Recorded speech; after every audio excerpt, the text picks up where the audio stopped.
ദൈവതിരുനാമത്തിന് മഹത്വമുണ്ടായിരിക്കട്ടെ. വിശുദ്ധ മത്തായി എഴുതിയ സുവിശേഷം 1-ാം അധ്യായം 22-23 വാക്യങ്ങളിൽ ഇപ്രകാരം പറയുന്നു: കന്യക ഗർഭം ധരിച്ച് ഒരു പുത്രനെ പ്രസവിക്കും. ദൈവൻ നമ്മോടുകൂടെ എന്നർത്ഥമുള്ള എമ്മാനുവേൽ എന്നവൻ വിളിക്കപ്പെടും.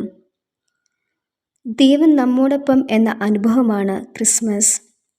മിശിഹായുടെ വരവിനായുള്ള കാത്തിരിപ്പിൻ്റെ കാലഘട്ടമാണ് ആഗമനകാലം.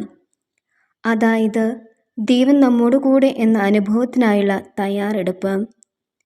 എപ്പോഴെല്ലാം നമ്മൾ ദൈവം നമ്മോടുകൂടെ എന്ന അനുഭവത്തിലാണോ, അപ്പോഴെല്ലാം ക്രിസ്മസ് വന്നണയുന്നു. മനുഷ്യകുലത്തിൻ്റെ രക്ഷകനായ കർത്താവ് ഇമ്മാനുവേൽ എന്ന് വിളിക്കപ്പെടുന്നത് സ്വർഗത്തിൻ്റെ പദ്ധതിയാണ്. കൂടെ വസിക്കുന്ന ദൈവം എന്നത് ഇസ്രായേലിന് സമാഗമ കൂടാരത്തിലൂടെ ലഭിച്ച അനുഭവമാണ്. അതതിൻ്റെ മൂർത്തിരൂപമായ പുൽക്കൂട്ടി പിറന്ന യേശുവിലൂടെയും മനുഷ്യകുലത്തിന് അനുഭവവേദ്യമാവുകയാണ്. ഏദൻ തോട്ടത്തിൽ ആദ്യ മാതാപിതാക്കളായ ആദാമിനോടും ഹവ്വയോടുമൊപ്പം നടക്കുന്ന ദൈവത്തെ നാം കാണുന്നുണ്ട്. വാഗ്ദത്ത ഭൂമിയിലേക്ക് മരുഭൂമിയിലൂടെ യാത്ര ചെയ്യുന്ന ഇസ്രായേൽ ജനത്തിന് സമാഗമ കൂടാരത്തിലൂടെ ദൈവം സംലഭ്യനാകുന്നുണ്ട്.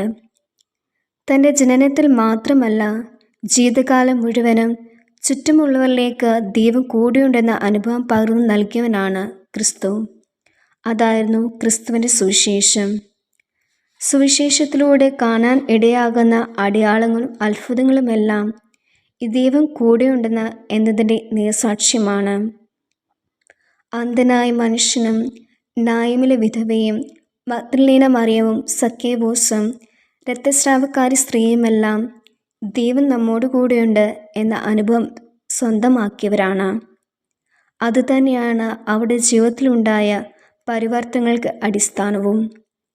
സാവൂളിനെ പൗലോസ് എന്ന തീക്ഷ്ണമതിയായ ഒരു പ്രേക്ഷകനാക്കി തീർത്തതും ശക്തമായ ഒരു ഇമ്മാനുവേൽ അനുഭവമാണ്.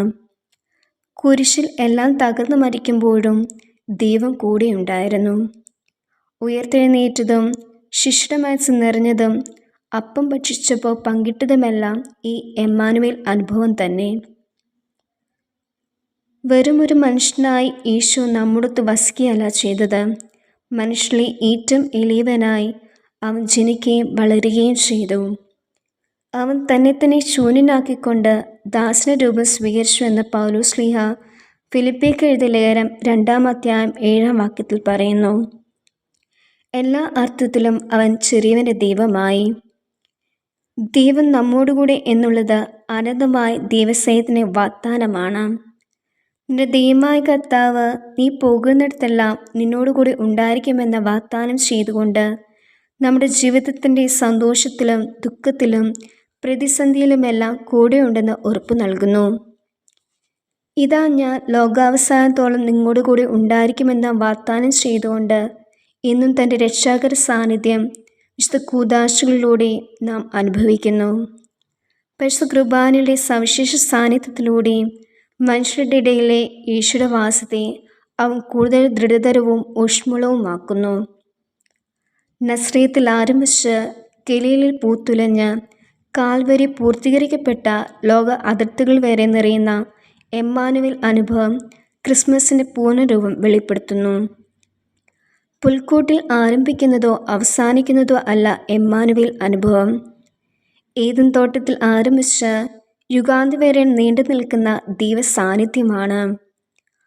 അനുദിനം ദൈവം നമ്മോടുകൂടെ എന്ന അനുഭവത്തിൽ ആയിരിക്കാത്ത മറ്റുള്ളവർക്ക് നമ്മിലൂടെ ഈ അനുഭവം പകർന്നു നൽകുവാനുള്ള ഓർമ്മപ്പെടുത്തലാണ് ഓരോ ക്രിസ്മസും. കൂടെ വസിക്കുന്ന ദൈവ സാന്നിധ്യത്തെ തിരിച്ചറിഞ്ഞുകൊണ്ട് ഒരു ഇമ്മാനുവേൽ അനുഭവം സ്വായത്തമാക്കാൻ ഈ ക്രിസ്മസ് കാലത്ത് അനുഗ്രഹമുണ്ടാകട്ടെ. ഏവർക്കും ക്രിസ്മസ് ആശംസകൾ.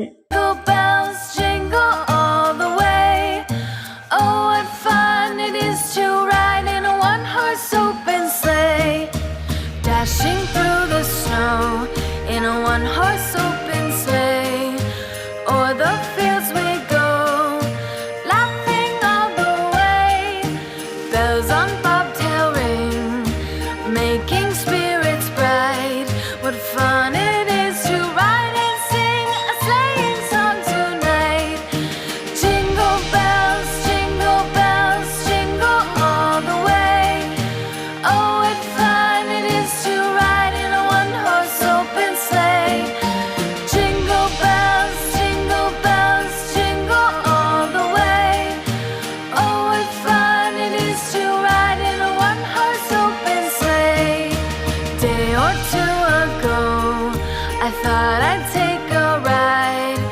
Soon Miss Fair